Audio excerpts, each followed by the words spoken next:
Hello दोस्तों, welcome back to our channel study IQ judiciary. मैं अपूर्व शर्मा स्वागत करता हूं स्टडी आईक्यू के इस यूट्यूब प्लेटफॉर्म पर। और आज की इस इंपॉर्टेंट क्लास में हम आ गए हैं मास्टर क्लास नंबर 9 पर। और मास्टर क्लास नंबर 9 में डिस्कशन करने वाले हैं आज हम इंडियन कॉन्ट्रैक्ट एक्ट के कॉम्पिटेंसी ऑफ पार्टीज के बारे में। अब तक अगर हम देखें तो इंडियन कॉन्ट्रैक्ट एक्ट में हमने ये देख लिया है कि एक कॉन्ट्रैक्ट किस तरीके से बनता है। फ्रॉम दी स्टार्टिंग स्टेज के एक प्रपोजल होगा, उसके बाद एक ऑफर होगा, ऑफर के बाद जो है पार्टी जब उसको एक्सेप्ट करेगी तो वो जो है प्रॉमिस बनेगा, प्रॉमिस को हम जो है एग्रीमेंट बोलेंगे। और फिर सेक्शन 10 के अगर एसेंशियल कंडीशन पूरी करते हैं तो आपको देखने को मिलेगा कि जो आपका कॉन्ट्रैक्ट है वो एग्रीमेंट है, जो ऑफर प्रपोजल एग्रीमेंट बनाए वो आपका कॉन्ट्रैक्ट में चेंज हो चुका है। लेकिन सेक्शन 10 हमको यहां पर बताता है कि अगर किसी भी पार्टी को कॉन्ट्रैक्ट में एंटर होना है तो उसके लिए उसको कुछ रिक्वायरमेंट्स फुलफिल करनी होंगी। और वो रिक्वायरमेंट्स क्या हैं, ठीक है। तो यहां पर आज हम सेक्शन नंबर 10 से आगे बढ़ेंगे। सेक्शन नंबर 10 में बेसिकली 5 इंग्रेडिएंट्स देखने को मिलते हैं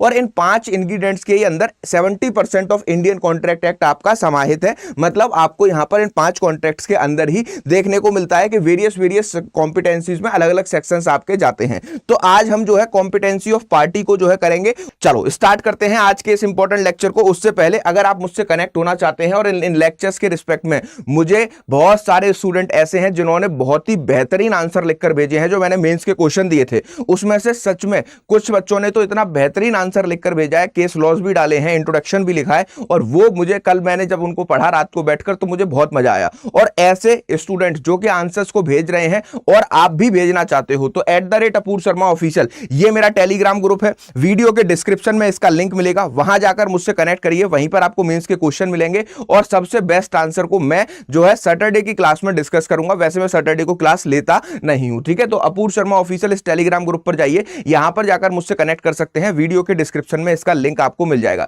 हाँ, इसके बारे में किसी को डाउट हो तो मुझसे टेलीग्राम पर पूछ लेना। अब आ जाओ फटाफट से अपने इंडियन कॉन्ट्रैक्ट एक्ट पर। अभी तक हम इंडियन कॉन्ट्रैक्ट एक्ट में एक कॉन्ट्रैक्ट बनता कैसे है, ठीक है। इंडियन कॉन्ट्रैक्ट एक्ट 1872 में एक कॉन्ट्रैक्ट को हम किस तरीके से फॉर्म करेंगे, उसका क्या जो है पैटर्न चलेगा, उसकी चेन कैसे चलेगी। तो इसका अगर हम इंडियन कॉन्ट्रैक्ट एक्ट का आज लाइन ऑफ ऑपरेशंस बता रहा हूं, एक बार ध्यान से सुनिएगा। सबसे पहले एक ऑफर बनाया जाएगा, ऑफर या फिर आप लिख सकते हैं एक प्रपोजल बनाया जाएगा। अब ये प्रपोजल बनाने वाली पार्टी को आप क्या बोलोगे कमेंट्स में जल्दी बताना, जब तक आगे चलते हैं, ठीक है। प्रपोजल बनाने वाले पर्सन को हम क्या बोलते हैं, ठीक है। आगे चलते हैं। ये जो प्रपोजल बनाकर एक दूसरे इंसान को भेजा जाएगा, ठीक है, जिस पर्सन को हम क्या बोलेंगे, प्रॉमिसी बोलेंगे, ठीक है। जिस पर्सन को हम प्रॉमिसी बोलेंगे, ठीक है, इस पर्सन को हम बोलेंगे प्रॉमिसर, ठीक है। तो अब यहां पर हमारा कोई भी कॉन्ट्रैक्ट स्टार्ट कहां से होता है, बेसिकली इसका लाइन ऑफ ऑपरेशन समझने की कोशिश कीजिएगा। बहुत ही इंपॉर्टेंट चीज है आपके लिए आज, ठीक है। यहां पर कह रहा है कि ये जो प्रपोजल है दोस्तों, एक पर्सन ने सोचा कि वो, जैसे मैंने सोचा कि मैं अपूर्व शर्मा अपनी गाड़ी जो है बेचना चाहता हूं। मेरे पास एक गाड़ी है क्रेटा, मैं उसको 100 रुपए में दूसरे पर्सन को बेचना चाहता हूं। किसको बेचे आज, कमलजीत को बेचते हैं, ठीक है। आज कमलजीत का नंबर है, ठीक है। तो मैंने एक प्रपोजल बनाया, ऑफर बनाया और मैंने यहां पर कमलजीत के लिए भेज दिया, केजे के लिए मैंने ये भेज दिया। अब मैंने केजे से कहा कि भाई मेरी क्रेटा गाड़ी 100 रुपए में आपको लेनी है, क्या आप लेना चाहते हो। जब ये प्रपोजल भेजा गया तो यहां पर कमलजीत ने क्या किया, इसको कर लिया जो है एक्सेप्ट, ठीक है। इसको कर लिया एक्सेप्ट, ठीक है साहब। इन्होंने कहा हाँ सर, मैं आपकी जो है गाड़ी ले लूंगा मात्र 100 रुपए में, जो आपने मुझे प्रपोजल भेजा है वो मुझे क्या है, एक्सेप्ट है। जैसे ही इन्होंने ये प्रपोजल एक्सेप्ट किया, जैसे ही ये इन्होंने एक्सेप्ट किया, ये बन जाएगा आपका प्रॉमिस, ये बन जाएगा आपका बेटा प्रॉमिस, ठीक है। तो प्रॉमिस जैसे ही ये बनेगा, एक ऑफर जब दूसरे को, जिसके लिए बनाया गया है उसने एक्सेप्ट किया, ये प्रॉमिस बन गया, तो इसको हम लीगल टर्मिनोलॉजी में बोलेंगे कि दैट इज एग्रीमेंट। ये क्या कहलाएगा, ये आपका एग्रीमेंट कहलाएगा। जब ये एग्रीमेंट कहलाएगा, ठीक है, जब ये एग्रीमेंट कहलाएगा उसके बाद पार्टीज, ये यहां पर क्या हुआ, यहीं पर जैसे ही एक्सेप्ट हुआ ये बन गया आपका, मान लीजिए एक दिन बाद एक्सेप्ट हुआ, ये बन गया आपका प्रॉमिस। और प्रॉमिस बनने के बाद में आपको देखने को मिलेगा कि ये हम एग्रीमेंट बोलेंगे। और इस एग्रीमेंट में अगर हम सेक्शन 10, ठीक है, अब यहां पर सेक्शन 10 में आपको 5 बातें दी गई हैं। वो 5 बातें क्या हैं, पहली बात आपकी यहां पर लिखिएगा फटाफट से कि आप जो है क्या होनी चाहिए, आप एक कॉम्पिटेंट पार्टी हो, आप कॉम्पिटेंट पार्टी हो, that is your first point, ठीक है। सेकंड पॉइंट की अगर हम बात करें, सेकंड पॉइंट बात करें तो ये क्या है, फ्री कंसेंट आपकी, इसमें आपकी फ्री कंसेंट होनी चाहिए। थर्ड इंग्रेडिएंट की अगर मैं आपसे बात करूं, थर्ड इंग्रेडिएंट की अगर मैं आपसे बात करूं तो आपकी लॉफुल कंसीडरेशन होनी चाहिए, ठीक है। लॉफुल कंसीडरेशन के साथ फोर्थ इंग्रेडिएंट की अगर हम बात करें, आपका लॉफुल ऑब्जेक्ट होना चाहिए, मतलब लॉफुल पर्पस के लिए आप कर रहे हो, ठीक है, लॉफुल पर्पस के लिए आप कर रहे हो। अगर ये सारी चीजें आपने कर दी हैं, और पांचवा पॉइंट कि इंडियन कॉन्ट्रैक्ट एक्ट में उसको वॉइड डिक्लेयर नहीं किया गया है।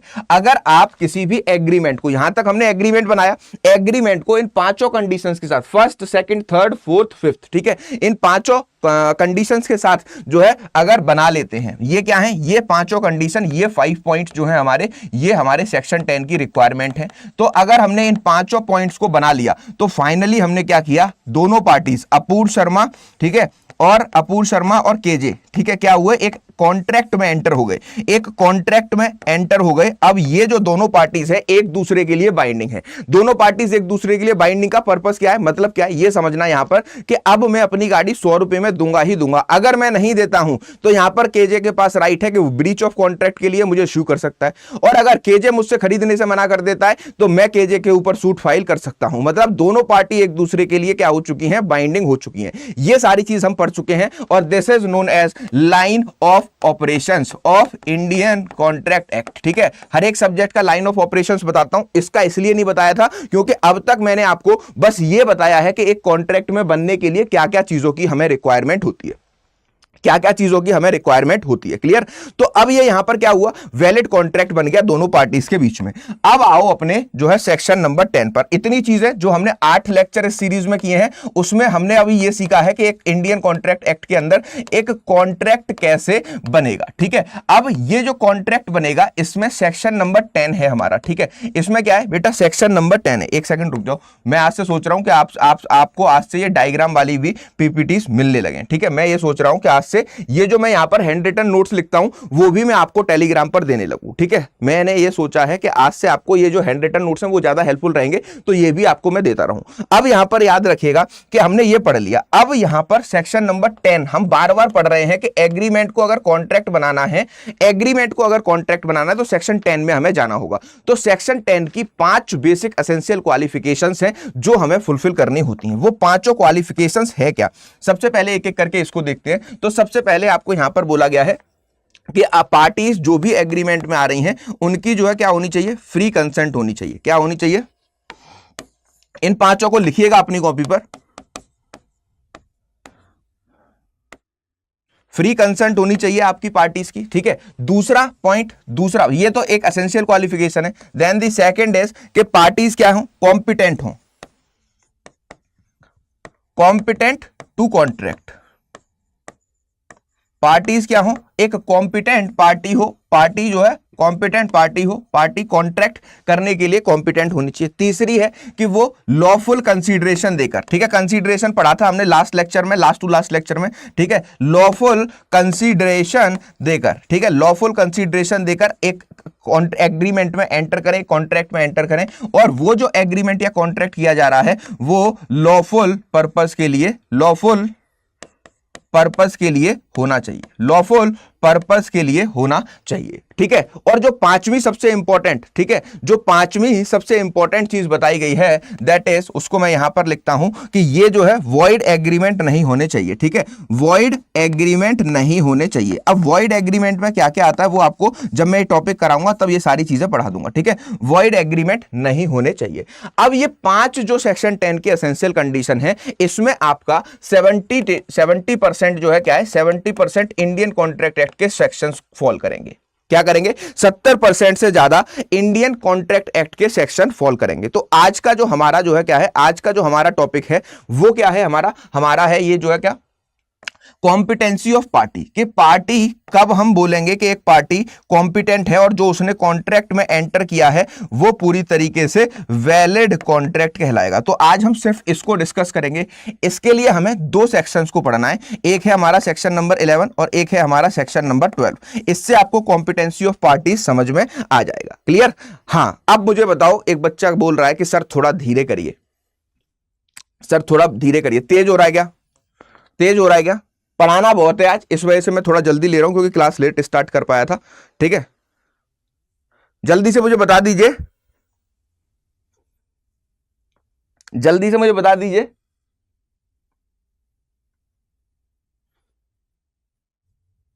लॉफुल कंसीडरेशन, अगर पुरानी क्लासेस नहीं देखी है तो आज की क्लास में 0% समझ में आएगा।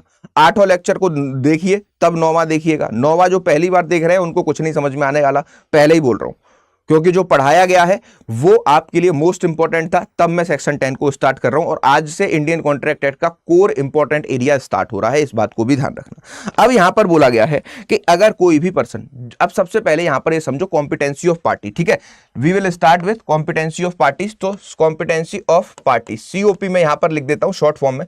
कॉम्पिटेंसी ऑफ पार्टीज का मतलब है कि हर एक पर्सन को इंडिया में जो है कॉन्ट्रैक्ट में एंटर होने की आजादी है। हर एक पर्सन को इंडिया में कॉन्ट्रैक्ट में एंटर होने की आजादी है और ये उसको राइट दिया गया है कि अगर वो सही समझता है, अगर वो सही समझता है कि उसे किसी भी चीज के लिए जाना चाहिए, ठीक है, तो वो उस चीज में किसी भी दूसरी पार्टी के साथ एंटर कर सकता है। तो यहां पर पूरी तरीके से आपको देखने को मिलेगा कि अपने राइट्स को, अपने हित को एक आदमी स्वयं ही जान सकता है। और इसी वजह से यहां पर आपको बताया गया है कि जो इंडियन कॉन्ट्रैक्ट एक्ट है वो आपको बिल्कुल फ्रीली ये बोल रहा है कि आप जिस चीज को सही समझें उसी चीज में जो है आप दूसरी पार्टी के साथ एंटर हो जाइए, क्योंकि आपके लिए क्या सही है क्या गलत है, किस टाइम पर सही है किस टाइम पर गलत है, आपको क्या रिक्वायरमेंट्स है, क्या दूसरा आदमी आपकी उन रिक्वायरमेंट्स को पूरा कर पा रहा है या नहीं, ठीक है। तो इन सारी चीजों को देखने के लिए आपको यहां पर एक इंपॉर्टेंट बात देखनी है कि ये सारी चीजें डिसाइड कौन करेगा, ये सारी चीजें डिसाइड करोगे आप।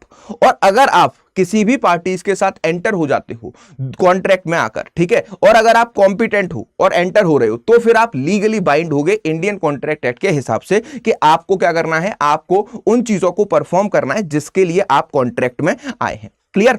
अब आइए सेक्शन नंबर 10 पर, ठीक है। सबसे पहले हम सेक्शन नंबर 10 को पढ़ेंगे, उसके बाद ही जो है क्या, उसके बाद ही मैं आपको कुछ और चीज बताऊंगा, ठीक। सबसे पहले आ जाओ सेक्शन नंबर 10 पर। इंडियन कॉन्ट्रैक्ट एक्ट का सेक्शन नंबर 10 क्या कहता है? सेक्शन नंबर 10 कहता है व्हाट एग्रीमेंट्स आर कॉन्ट्रैक्ट, ठीक है, कौन से एग्रीमेंट हमारे कॉन्ट्रैक्ट कहलाएंगे। तो यहां पर इसको पढ़ो, ऑल एग्रीमेंट्स आर कॉन्ट्रैक्ट, ठीक है। सबसे पहले क्या लिखा है, जितने भी एग्रीमेंट्स हैं पार्टीज के बीच में वो कॉन्ट्रैक्ट कहलाएंगे if they are made by free consent. First requirement is free consent of the parties, ठीक है, फ्री कंसेंट। सबसे पहले अगर कोई भी एग्रीमेंट में पार्टी एंटर हो रही है और वो फ्री कंसेंट के साथ में हो रही है तो ऐसे केसेस में ये पहली रिक्वायरमेंट जो सेक्शन 10 की है वो हो जाएगी पूरी तरीके से कंप्लीट। दूसरा क्या बोल रहा है, ठीक है, consent of parties competent to contract, ठीक है। तो सेकंड एसेंशियल कंडीशन इज कि जो पार्टीज हैं कॉन्ट्रैक्ट में आ रही हैं, एग्रीमेंट को आगे बढ़ा रही हैं, वो क्या होनी चाहिए, कॉम्पिटेंट होनी चाहिए। तो ये कॉम्पिटेंट वर्ड जो है, कॉम्पिटेंट वर्ड में कौन कौन पार्टीज एग्रीमेंट को कॉन्ट्रैक्ट में जाकर चेंज कर सकती हैं, तो यहां पर section number 11 plus section number 12, इन दोनों को पढ़ने से इसका मीनिंग हमें मिलेगा। फिर बोल रहा है फॉर लॉफुल कंसिडरेशन, तीसरा एसेंशियल इंग्रेडिएंट क्या आया यहां पर कि किसी भी लॉफुल कंसिडरेशन उसमें होना चाहिए जब आप एक कॉन्ट्रैक्ट से एग्रीमेंट में एंटर हो रहे हो। अब लॉफुल कंसिडरेशन मैंने क्या बताया था, 1 रुपए भी हो सकती है, 1 लाख हो सकती है, 1 करोड़ हो सकती है, डिपेंड करता है कि पार्टी उसको किस तरीके से देना चाह रही है और वो कितनी कंसिडरेशन ले रही है।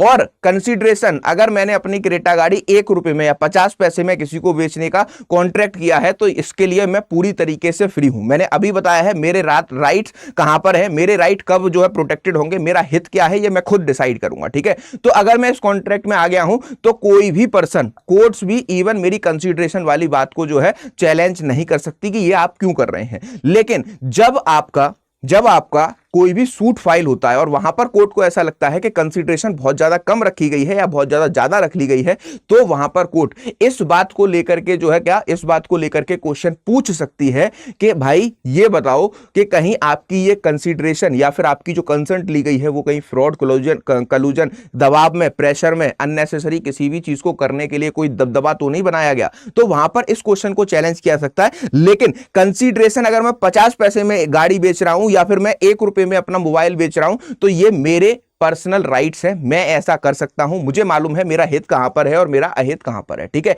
यही कॉन्ट्रैक्ट एक्ट आपसे कहने की कोशिश कर रहा है। Moving ahead, lawful consideration with a lawful object, मतलब जो भी आप कॉन्ट्रैक्ट में एंटर हो रहे हो उसका जो ऑब्जेक्ट है, मतलब उसका जो बेसिक पर्पस है, बेसिक एसेंस है, वो कैसा होना चाहिए, वो आपका बिल्कुल स्टार्टिंग से बोला गया है कि वो आपका बिल्कुल लॉफुल होना चाहिए। किसी भी इलीगल चीज के लिए आप एग्रीमेंट बनाकर कॉन्ट्रैक्ट में एंटर नहीं हो सकते, ठीक है। जैसे मैं गांजा बेचना चाहूं और एक पर्सन से कॉन्ट्रैक्ट करूं कि मैं आधा किलो गांजा तुझे हर महीने सप्लाई करूंगा और तू मुझे उसके लिए 50,000 रुपए महीने देगा, तो क्या मैं इससे एग्रीमेंट करके कॉन्ट्रैक्ट में आ सकता हूं? नहीं आ सकता, because the purpose is not lawful, the purpose is not lawful. Clear? तो यहां पर ये चौथी एसेंशियल एलिमेंट निकल कर आता है। और पांचवा, are not hereby expressly declare to be void. This is the fifth essential qualification और द इंग्रेडिएंट। बोला क्या गया है कि जो आपका क्या है, सेक्शन 10 बोल रहा है कि यहां पर इंडियन कॉन्ट्रैक्ट एक्ट में या फिर इंडिया में जो भी आपको बता दिया गया है एक्सप्रेसली लिखकर कि ये सारे वॉइड कॉन्ट्रैक्ट्स हैं, इसमें आप कभी एंटर नहीं कर पाओगे, इसमें आप कभी एंटर नहीं कर पाओगे। तो ऐसे कॉन्ट्रैक्ट्स में आप कभी एंटर नहीं कर सकते। क्लियर?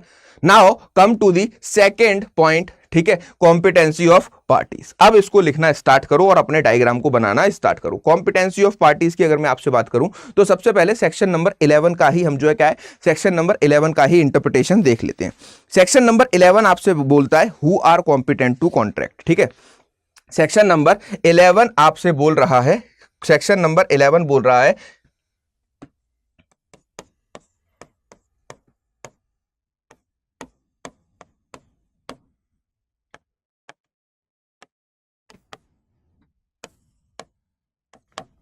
ठीक है। अब यहां पर एक चीज ध्यान रखिएगा, who are competent to contract में यहां पर आपको एक इंपॉर्टेंट बात ध्यान रखनी है कि तीन तरीके की जो है क्या कहते हैं, तीन तरीके की कॉम्पिटेंसी की हम बात करते हैं इंडियन कॉन्ट्रैक्ट एक्ट में। वो तीन तरीके की कॉम्पिटेंसी कौन सी है? सबसे पहले है आपका जो है क्या, यहां पर लिखिए कि जितने भी मेजर लोग हैं, मतलब जितने भी मेजर लोग हैं और साउंड माइंड हैं। ठीक है, तो सबसे पहले हम लिखेंगे जितने भी आपके मेजर पर्सन्स हैं। ठीक है, मेजर पर्सन को हम राइट देते हैं कि वो किसी भी कॉन्ट्रैक्ट में एंटर कर सकते हैं। अब ये मेजर पर्सन होगा कौन, ये मेजर पर्सन होगा कौन, इसको हम अभी देखेंगे। ठीक है, this is the first qualification of section number 11। The second qualification is, ठीक है, sound mind. Second is sound mind. ठीक है, दूसरा आते हैं हम जो है किस पर, थर्ड पर। थर्ड बोल रहा है सच person is not disqualified from contracting by any law. ठीक है, बोल रहा है क्या कि सच person is not disqualified from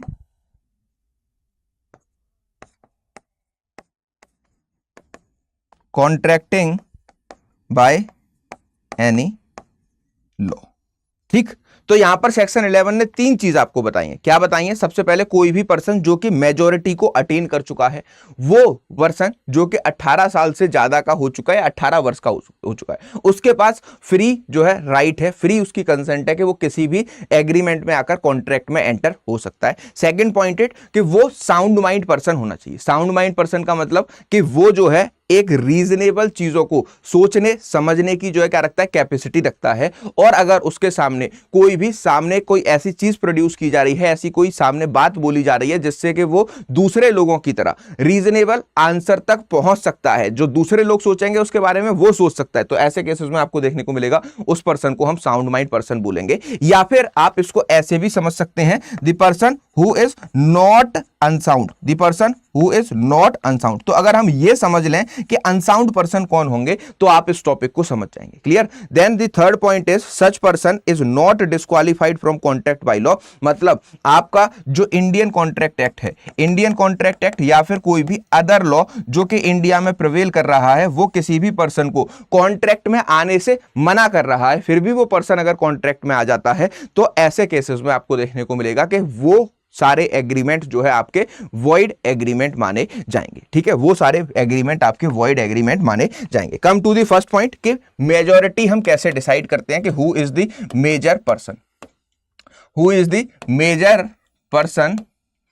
ठीक है, मेजर पर्सन कौन होगा? तो आपको इंडियन कॉन्ट्रैक्ट एक्ट के सेक्शन नंबर 11 को आप पढ़ोगे तो आपको बताया गया है कि मेजॉरिटी की एज जो है आप कहां से लोगे, section number 3 of Indian majority act.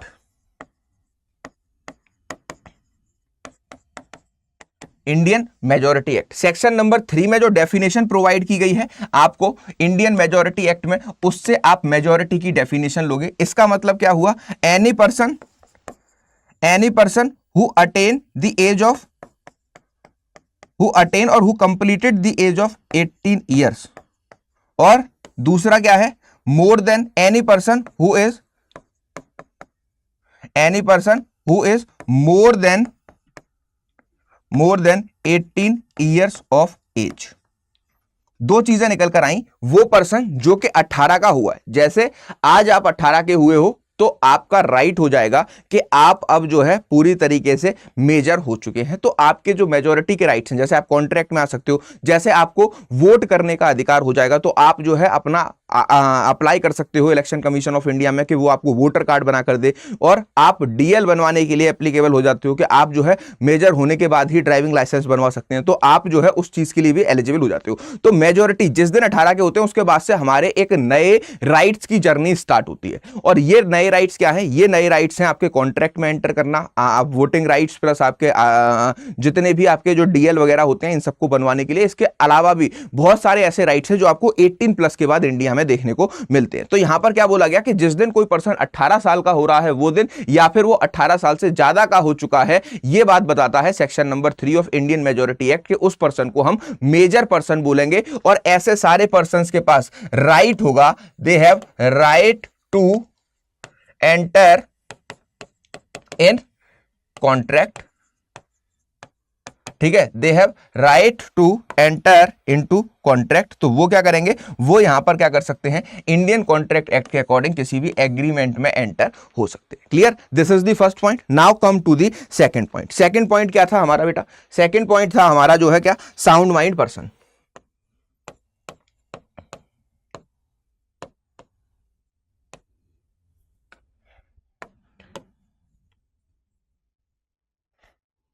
Second point था हमारा साउंड माइंड। तो अब हम साउंड माइंड किसे बोलेंगे इंडियन कॉन्ट्रैक्ट एक्ट में, बताइए साउंड माइंड क्या बोलेंगे, फटाफट से बताओ मुझे।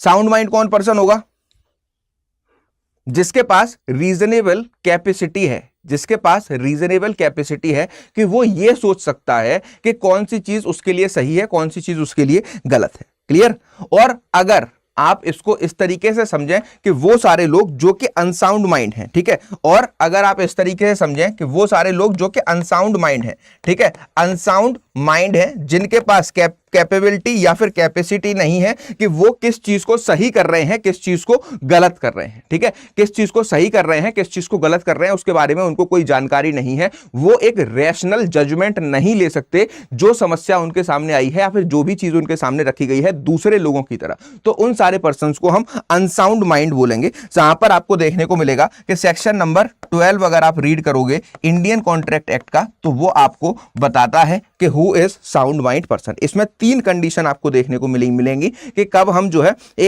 इसमें 2 कंडीशन मेजरली आप जो है एनालाइज कर पाओगे, एक पर्सन कब साउंड माइंड है, ठीक है। तो ये 2 कंडीशन क्या है, तो यहां पर आप इसमें लिख सकते हैं कि सेक्शन 12 आपके 2 कंडीशंस के बारे में बता रहा है, ठीक है। सबसे पहली कंडीशन क्या है, capable of understanding the contract, ठीक है। First condition is capable of understanding the contract. Then the second condition is, second condition क्या है, capable of making reasonable judgment, ठीक है, capable of making reasonable judgment, capable of making reasonable judgment as to its effect of an interest, ठीक है।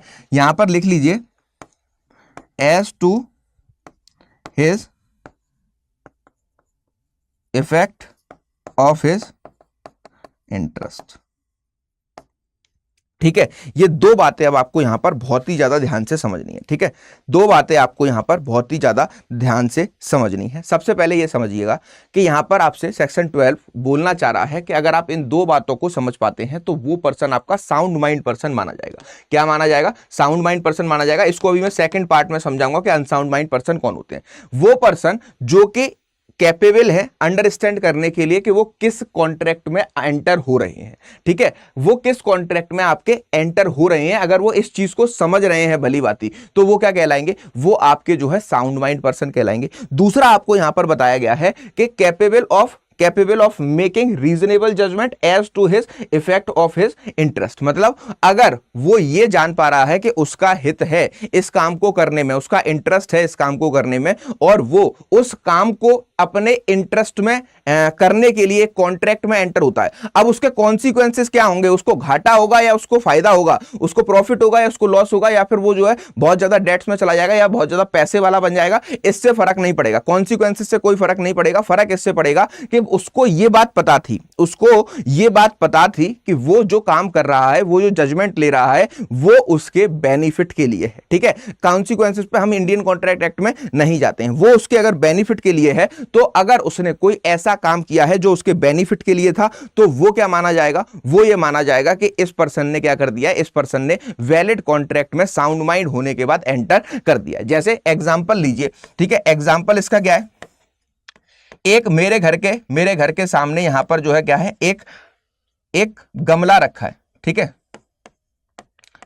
गमला रखा है, flower pot रखा है। अब इसमें मैंने एक सूरजमुखी का फूल लगा रखा है। एक पर्सन वहां से गुजरता है और उसको वो बहुत ज्यादा पसंद आता है। अब वो क्या कह रहा है, वो मुझसे कह रहा है कि ये मुझे गमला चाहिए, ये मुझे गमला चाहिए। अब मैं कह रहा हूं मैं इस गमले को नहीं दूंगा भाई, मैंने बहुत लंबे समय से लगा रखा है, मेरे घर की शोभा बढ़ा रहा है। लेकिन वो कह रहा है नहीं, मैं आपको 1 लाख रुपए देता हूं, मैंने कहा मैं नहीं लेता। उसने मुझसे कहा मैं आपको 2 लाख रुपए देता हूं, ये गमला तो मुझे चाहिए ही चाहिए, ये गमला तो मुझे चाहिए ही चाहिए, ठीक है। अब मैंने उसके कॉन्ट्रैक्ट को क्या कर लिया, उसके एग्रीमेंट को एक्सेप्ट कर लिया, हम एक वैलिड कॉन्ट्रैक्ट में आ गए। अब ये मुझसे गमला 2 लाख रुपए में ले गया, ठीक है। अब इसको सब बाद में बोलने लगा, अरे तू तो पागल है, ये तो 20 रुपए का मिलता है, 50 रुपए का मिलता है, कहीं और से ले लेता, फलाना ढीका, तू तो ठग गया, ऐसा हो गया, वो हो गया।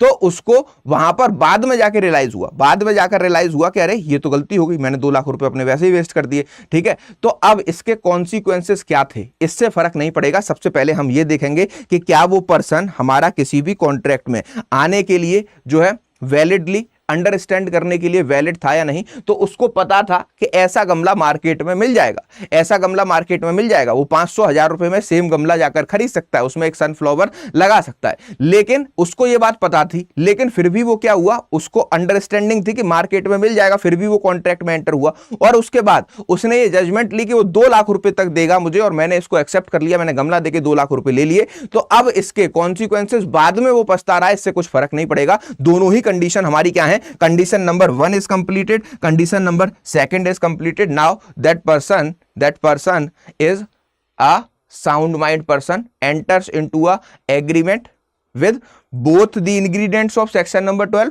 then that person is entered into a valid contract between Apoorv Sharma and that person, ठीक है। तो यहां पर क्या हुआ, हमारा वो पर्सन साउंड माइंड है, ठीक है। ये दोनों कंडीशन फुलफिल हो गई।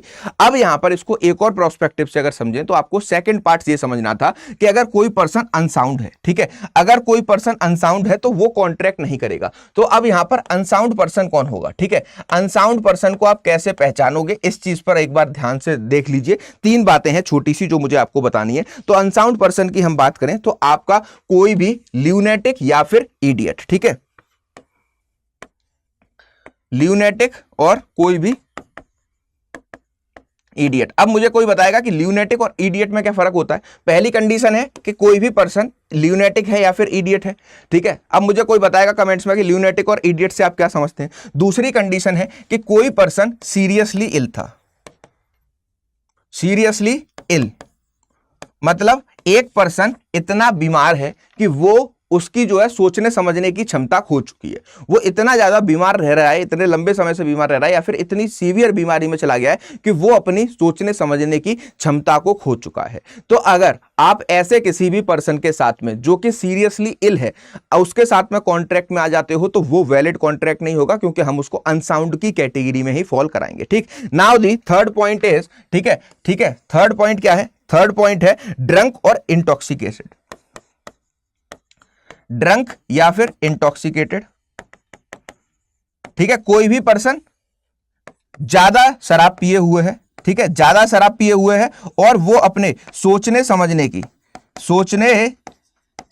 की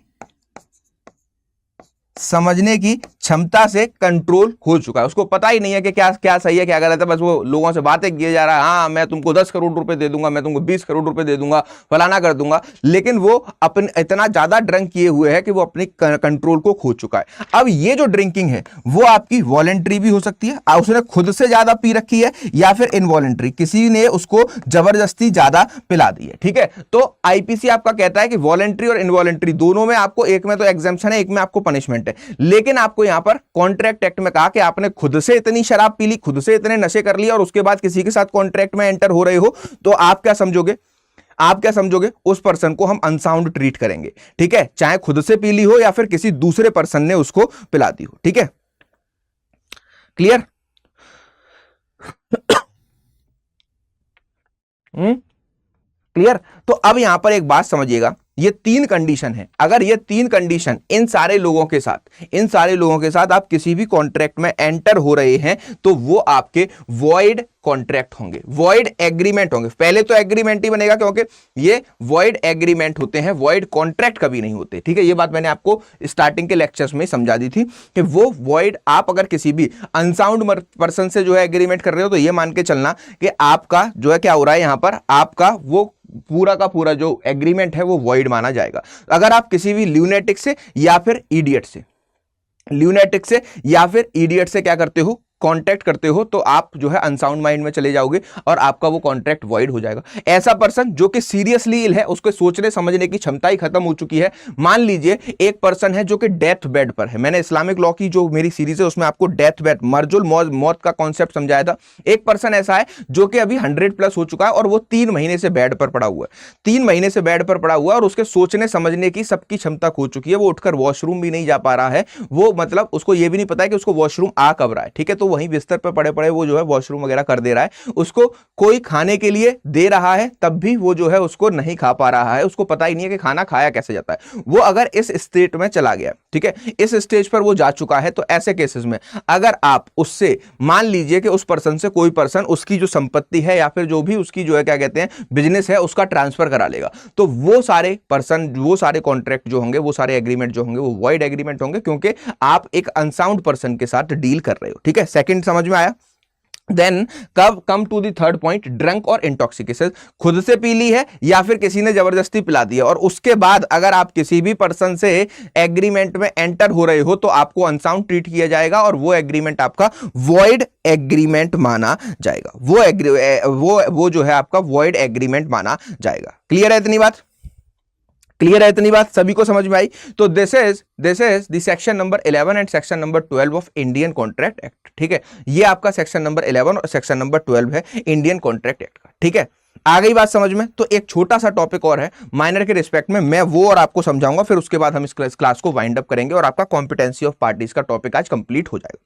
आ गई है? फटाफट से यस और नो में बता दो, इतनी चीज समझ में आई? यही आपका सेक्शन नंबर 11 और 12 है, competency of parties under Indian Contract act. और सेक्शन 10 में जो कॉम्पिटेंसी ऑफ पार्टीज का मतलब है, तो इन सारी चीजों को आप जब देखोगे, ये सारी कंडीशंस अगर फुलफिल हो रही हैं अनसाउंड वाली को छोड़कर, तो आप एक वैलिड पर्सन से कॉन्ट्रैक्ट कर रहे हैं। चलो, आ गया समझ में?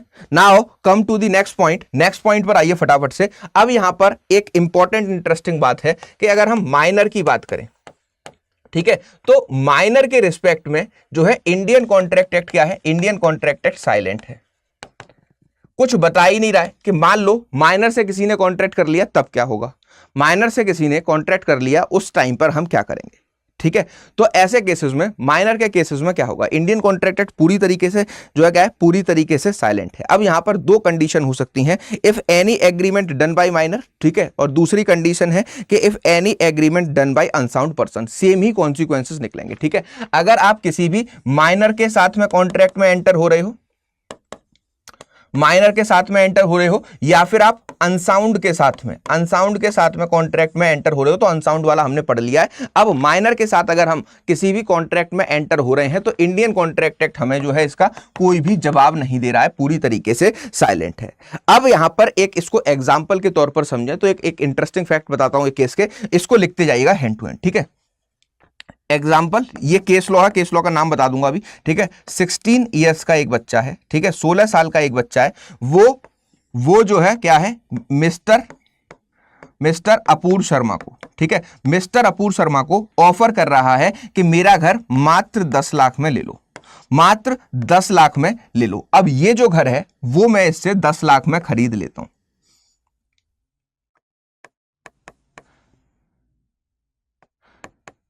अब मैं 10 लाख रुपए में इससे जो है क्या है, इससे अपना घर खरीद लेता हूं, ठीक है। अब मैंने जो घर खरीदा उस टाइम पर इसने मुझे बताया मैं 16 साल का नहीं हूं, मैं 19 साल का हूं। तो इसने यहां पर क्या किया, इसने यहां पर क्या किया, जल्दी से बताइए। इसने यहां पर मुझे मिसरिप्रेजेंट किया और ये बताया कि भाई मैं 16 साल का बच्चा नहीं हूं, मैं 19 साल का हूं और मैं अपना घर तुमको जो है कितने में, सिर्फ 10 लाख रुपए में बेच दूंगा, ठीक है। मैं अपना घर 10 लाख रुपए में तुमको बेच दूंगा। बहुत अच्छे थे, बिल्कुल सही, बिल्कुल सही, बिल्कुल सही पकड़े हो। 10 लाख रुपए में मैं बेच दूंगा। अब जिन लोगों को नहीं पता उनको अब समझने दो, ठीक है। 10 लाख रुपए में ये मैंने घर इससे खरीद लिया। अब इस फेत में खरीदा कि ये 19 साल का मेजर व्यक्ति है और अपनी इच्छा से बेच रहा है। इस घर की जो प्राइस थी, मान लो वो 5 CR थी, मान लो, मान के हाइपोथेटिकल मानते कि 5 CR थी या फिर 2 CR थी, 2 करोड़ थी।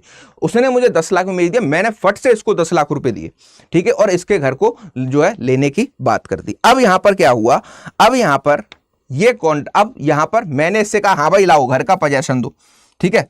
मैंने इससे कहा घर का पोजेशन दे दीजिए, पैसे मिल चुके हैं, घर का पोजेशन दे दीजिए, पैसे मिल चुके हैं। तो अब ये भाई साहब क्या बोल रहे हैं, अब ये भाई साहब बोल रहे हैं कि मैं एक माइनर व्यक्ति हूं, मैं तो घर का पोजेशन आपको दे ही नहीं सकता, मैं तो घर का पोजेशन आपको दे ही नहीं सकता। और मैंने जो 10 लाख रुपए लिए थे वो मैंने चाट छूट के बराबर कर दिए, खा खू के एकदम बराबर कर दिए, ठीक है। तो अब यहां पर अपूर्व शर्मा के पास क्या राइट है, अपूर्व शर्मा के पास क्या राइट है, इंडियन कॉन्ट्रैक्ट एक्ट में अपूर्व शर्मा के पास में क्या राइट है, ये बात यहां पर जो है क्या बोली गई है। तो इंडियन कॉन्ट्रैक्ट एक्ट में अपूर्व के पास देयर इज नो राइट, मेरे पास बेटा इसके अकॉर्डिंग, इंडियन कॉन्ट्रैक्ट एक्ट के अकॉर्डिंग कोई भी राइट नहीं है, कोई भी राइट नहीं है। क्यों नहीं है, क्योंकि इंडियन कॉन्ट्रैक्ट एक्ट ने बोला कि माइनर के साथ किए गए सारे एग्रीमेंट्स वॉइड एब इश्यू होंगे। मतलब माइनर के साथ अगर आप किसी एग्रीमेंट में भी आ रहे हो, माइनर के साथ अगर आप किसी भी एग्रीमेंट में भी आ रहे हो तो वो जो है क्या है, वॉइड एब इश्यू है। वॉइड एब इश्यू का मतलब स्टार्टिंग से ही वॉइड है, आपका कोई लीगल राइट क्रिएट नहीं हुआ और आप माइनर के ऊपर किसी भी तरीके का रिलीफ क्लेम करने के लिए इंडियन कॉन्ट्रैक्ट एक्ट में केस नहीं कर सकते। अब यहां पर जब मेरे सामने मैंने कोर्ट में गया, मैंने कोर्ट में कहा सर मेरा तो बहुत ज्यादा नुकसान हो गया, कम से कम इसके मुझे पैसे ही वापस दिलवा दो, मुझे प्रॉपर्टी ही वापस दिलवा दो। तो इंडियन कॉन्ट्रैक्ट एक्ट के अकॉर्डिंग तो कोर्ट्स ने क्या कहा, कोर्ट्स ने कहा कि भैया अपने घर जाओ, भैया अपने घर जाओ, तुम्हें यहां पर कुछ नहीं मिलेगा, क्योंकि हमने कॉन्ट्रैक्ट एक्ट में लेजिस्लेचर ने लिखा है कि वॉइड एब इश्यू, स्टार्टिंग से ही सारे एग्रीमेंट वॉइड माने जाएंगे, स्टार्टिंग से ही सारे एग्रीमेंट वॉइड माने जाएंगे। तो मुझे यहां पर कोई भी रिलीफ नहीं दिया गया, कोई भी रिलीफ मुझे यहां पर नहीं दिया गया। तो फिर मैंने क्या कहा, मैंने कहा सर ऐसा है, आप इंडियन कॉन्ट्रैक्ट एक्ट में रिलीफ नहीं दे रहे तो एविडेंस में रिलीफ दे दो, ठीक है। इस बच्चे को ये बोलो, इस बच्चे को ये बोलो कि इस पर स्टॉपर लगेगा, ये अपनी बात से अगर सेक्शन 115 इंडियन एविडेंस एक्ट लगा दो और ये कहो कि तू अपनी बात से पीछे नहीं हट सकता। अब मैंने कल की क्लास में, लास्ट क्लास में आपको स्टॉपर का प्रिंसिपल इसीलिए समझाया था कि अगर आपने कोई भी प्रॉमिस कर दिया है, अगर आपने कुछ भी बोल दिया है और उसके बाद अदर पार्टीज ने अपनी जो है किसको, अपनी पूरी चीजों को, अपने पोजेशन को, अपनी जो है विल को ऑल्टर कर लिया है उसके अकॉर्डिंग, तो आप अपनी बात से पीछे नहीं हट सकते। तो यहां पर कोर्ट ने बोला अपूर्व शर्मा को कि बेटा ऐसा नहीं होगा, बच्चा झूठ भी बोलेगा और बच्चे को हम कंपेल भी नहीं कर सकते, तो स्टॉपर का प्रिंसिपल भी बच्चे पर नहीं लगेगा, ठीक है। तो इस केस में क्या हुआ, इस केस में कोर्ट ने बोल दिया कि अपूर्व के पास किसी भी तरह का कोई भी राइट नहीं, ठीक है। इस अपूर्व के पास किसी भी तरह का कोई भी राइट नहीं है बच्चे से ये पैसे ले सके, ठीक है, बच्चे से ये पैसे ले सके। केस है हमारा 1903 का, 1903 का केस है, ठीक है। 1903 के इस केस का नाम लिख लीजिए, मोरी बीबी वर्सेस दामोदर घोष, मोरी बीबी वर्सेस दामोदर घोष। मोरी बीवी वर्सेस दामोदर घोष। लिख लीजिए, लिख लिया सभी ने, ठीक है, मोरी बीवी वर्सेस दामोदर घोष, ये जो है केस के फैक्ट हैं। अब क्या हुआ, ठीक है, अब ये सिचुएशन को हम आगे लेकर चलते हैं, इसी एग्जांपल को आगे लेकर चलते हैं। फिर दोबारा ऐसा ही सेम मुद्दा क्या हुआ, एक और कोर्ट के सामने उठा, ठीक है, एक और कोर्ट के सामने उठा। अब यहां पर अपूर्व शर्मा के तो चूना लग गया 10 लाख का। अब से ऐसे ही मान लो, इसी केस को आगे करते हैं कि यही क्वेश्चन जो है हमारे एक और केस में उठाया गया, दैट इज खानगुल वर्सेस लखा सिंह, खानगुल वर्सेस लखा सिंह। अब खानगुल वर्सेस लखा सिंह में यह मैटर उठाया गया कि भाई एक बात बताओ, माइनर ने धोखाधड़ी, फ्रॉड, मिसरिप्रेजेंटेशन से अगर किसी मेजर से कुछ ले लिया है तो क्या मेजर के कोई राइट नहीं है? क्या अपूर्व शर्मा के यहां पर कोई राइट नहीं है? 1903 में मैं नहीं था, मैं तो एग्जांपल दे रहा हूं, ठीक है। अब ये क्वेश्चन दोबारा जब कोर्ट के सामने उठाया गया, कोर्ट ने कहा यार ये तो गड़बड़ हो रही है। ऐसे तो इंडिया में पेरेंट्स चाहें तो माइनर को सिखा पढ़ाकर किसी के साथ भी फ्रॉड करवा सकते हैं, या फिर माइनर खुद भी किसी के साथ फ्रॉड कर सकता है। अब सवाल यह था कि 17 साल 9 महीने का बच्चा जो कि एक मैच्योरिटी लेवल पर, अब ये भी छोड़ दो, 17 साल 11 महीने 29 दिन का बच्चा, 30वें दिन वो मेजर होने वाला है, अगर किसी के साथ कॉन्ट्रैक्ट में आ जाए तो सामने वाली पार्टी को पता थोड़ी ना है कि यार ये 18 का आज नहीं कल होगा। और अगर उसने किसी से ऐसे फ्रॉड कर दिया, मिसरिप्रेजेंट कर दिया और पैसे ले लिए, तब क्या सिचुएशन होगी? तो यहां पर इस केस में सबसे पहले ये क्वेश्चन उठाया गया कि जो अदर पार्टी है जिसके साथ वो एग्रीमेंट या कॉन्ट्रैक्ट में एंटर हो रहा है, उसके भी कुछ राइट है और उसको भी हमें प्रोटेक्शन देनी होगी। अब ये प्रोटेक्शन कहां पर दी जाएगी? तो यहां पर बोला गया कि स्पेसिफिक रिलीफ एक्ट में जाओ।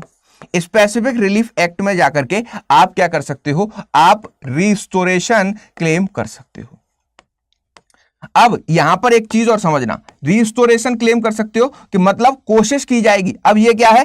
कोशिश की जाएगी, कोशिश की जाएगी कि आपको दोबारा से ओरिजिनल पोजीशन पर पहुंचा दिया जाए, ठीक है। ओरिजिनल पोजीशन पर मतलब जैसे मैंने 10,000 रुपए, 10 लाख रुपए दिए थे, तो अब मैं यहां पर स्पेसिफिक रिलीफ एक्ट में ये नहीं बोल सकता कि माइनर से बोलो कि मुझे उसका घर चाहिए ही चाहिए, मैं पैसे दे चुका हूं, ये क्लेम नहीं कर पाऊंगा। ओल्ड एसआरए आपसे कहता था कि भाई ऐसा कर सकते हैं, कोर्ट ने यहां पर इसका इंटरप्रिटेशन ये निकाला कि इस अपूर्व को भी यार कुछ राइट है, इसके भी राइट को हमें जो है क्या करना है, इसके भी राइट को हमें सेव करना है। तो यहां पर एसआरए में मुझे रिलीफ दिया गया कि मेरा जो ओरिजिनल पोजीशन है, मतलब जो मेरी पोजीशन थी, मैंने माइनर से एग्रीमेंट में आने से पहले जो पोजीशन थी, मेरे 10 लाख रुपए मेरे पास थे, वो 10 लाख रुपए वापस करवा दे, वो 10 लाख रुपए वापस करवा दे। लेकिन यहां पर इसमें एक कंडीशन थी, अगर माइनर ने वो 10 लाख रुपए नहीं खर्च किए हैं तभी जाकर ये पैसे दिलवाए जा सकते हैं। अगर वो इसको खर्च कर चुका है, उड़ा चुका है, टैब खरीद लाया, आईपैड खरीद लाया, आईफोन खरीद लाया, कुछ भी खरीद लाया